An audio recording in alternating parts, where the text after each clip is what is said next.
kulanti wacan oo wanaagsan daawadayaal meel kastoo aad joogtaan kusoo dhawaada barnaamijka nuxurka wararka qodobada aan idinku haynana waxaa ka mid ah dowladda Soomaaliya oo sheegtay in ay burburisay warshadii lagu farsameynayay qaraxyada ay inta badan shabaab adeegsadaan iyo waliba sidoo kale goob warbaahin ah oo al-shabaab ay lahaayeen Itoobiya oo Addis Ababa ku casuuntay madaxda SSC Khaatumo iyo qorshaha Abiy Ahmed oo ka damacsan yahay arrinkaasi barnaamijka nuxurka wararka ayaan idinku haynaa oo aad ku maqli doontaan fadlan daawade haddaad nagu cusub tahay channelka subscribe saar Facebook noo follow garee sidoo kale barnaamijka noo sii share garee si uu dad badan u gaaro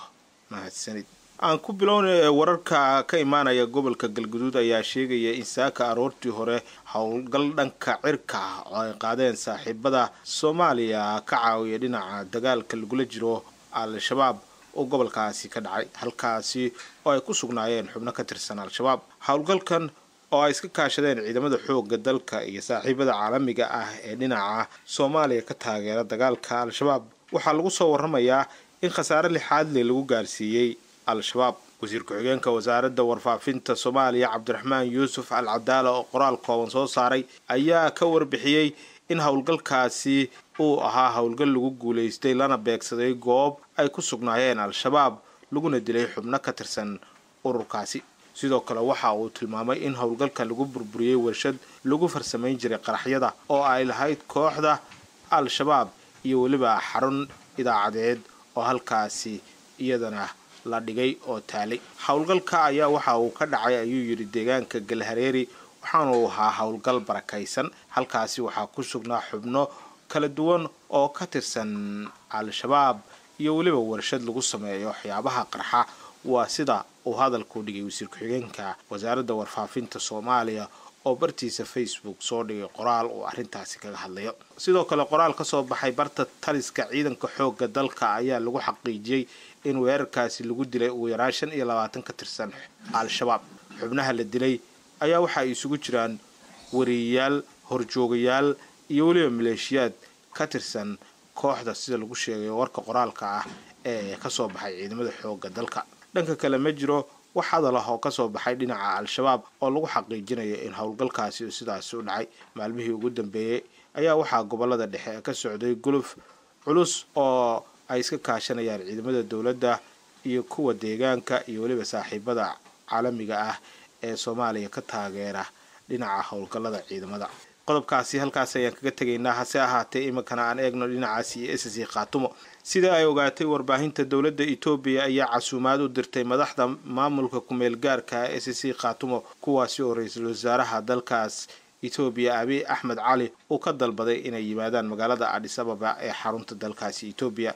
ayaa doonaysa inay madaxda SSC ay kala hadasho arrimaha isbedelka dhinaca siyaasadda ee gobolka ka taagan iyo waliba go'aankooda ah ka go'ida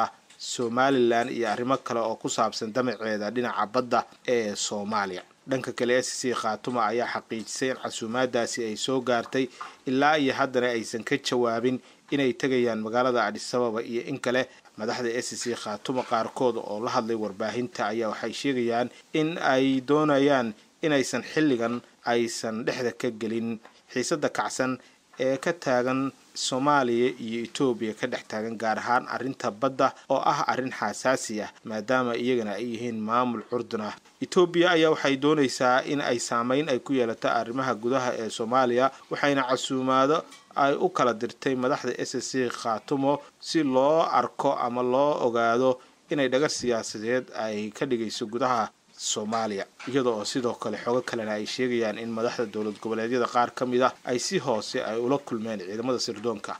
ee dawladda Itoobiya oo kala hadlay xaalado kale inta badan marka Itoobiya iyo Soomaaliya xiisadahan oo kale ay dhex maraan dawladda Itoobiya waxa ay diiradda saartaa meelaha ay dawladnimada Soomaaliya ka dicibsan tahay iyadoo hogaamiyaasha Soomaalida inta badan iska hor keenta oo marba mid u adeegsata markaasi qof xukunka jooga xogo hoose ayaa waxay sheegayeen in toddobaadkii hore magaalada Nairobi ee dalka Kenya ay ku qaabishay qaar ka mid ah madaxda dawlad goboleedyada ay u marsato ajendaheeda guracan ee arrimaha gudaha Soomaaliya dhanka kale dawladda federaalka ee Soomaaliya ayaa ciyaaraysa door siyaasadeed oo caalami ah waxayna ku qasabtay dareenka dunida in Soomaaliya xilligan la garab istaago iyadoo Itoobiya ay gashay go'doon siyaasadeed oo dhinaca diblomaasiyadda ah waxaana dad badan ay qirayaan in Soomaaliya ay hadda ku adkaatay dhinaca diblomaasiyadda balse waxaan la ogaan doonin sida ay Soomaaliya guul uga keeni karto arrimaha gudaha iyo faragelinta gudaha ee dawladda Itoobiya ay wado dhanka kale awoodda Soomaaliya ee dhinaca ololaha diblomaasiyadda ayaa waxa ay u muuqataa mid helaysa iskaashi military iyadoo oo wadamo badan oo isugu jira Masar Turkiga iyo Eritrea ay taageereen lana qorsheynayo in ay Soomaaliya ka caawin karaan hadii ay faragelin military ay ku samayso Itoobiya ayaa qudheeda arrimahaasi aad uga fiirsanaysa maadaama dalalka ay iskhilaafsan yihiin sida dawladda Masar iyo Eritrea ay soo gali karaan dagaalka hadii Soomaaliya iyo Itoobiya ay isku dhacaan xubintii nuxurka wararka ee kala socoteen channelka waayaha dunida oo anaga intaan ku kulmayno mid tan lamid ah waxaan ka tageynaa sidaas iyo nabadgelyo fadlan daawada haddaad nagu cusub tahay channelka subscribe noo saar noo like noo share barnaamijka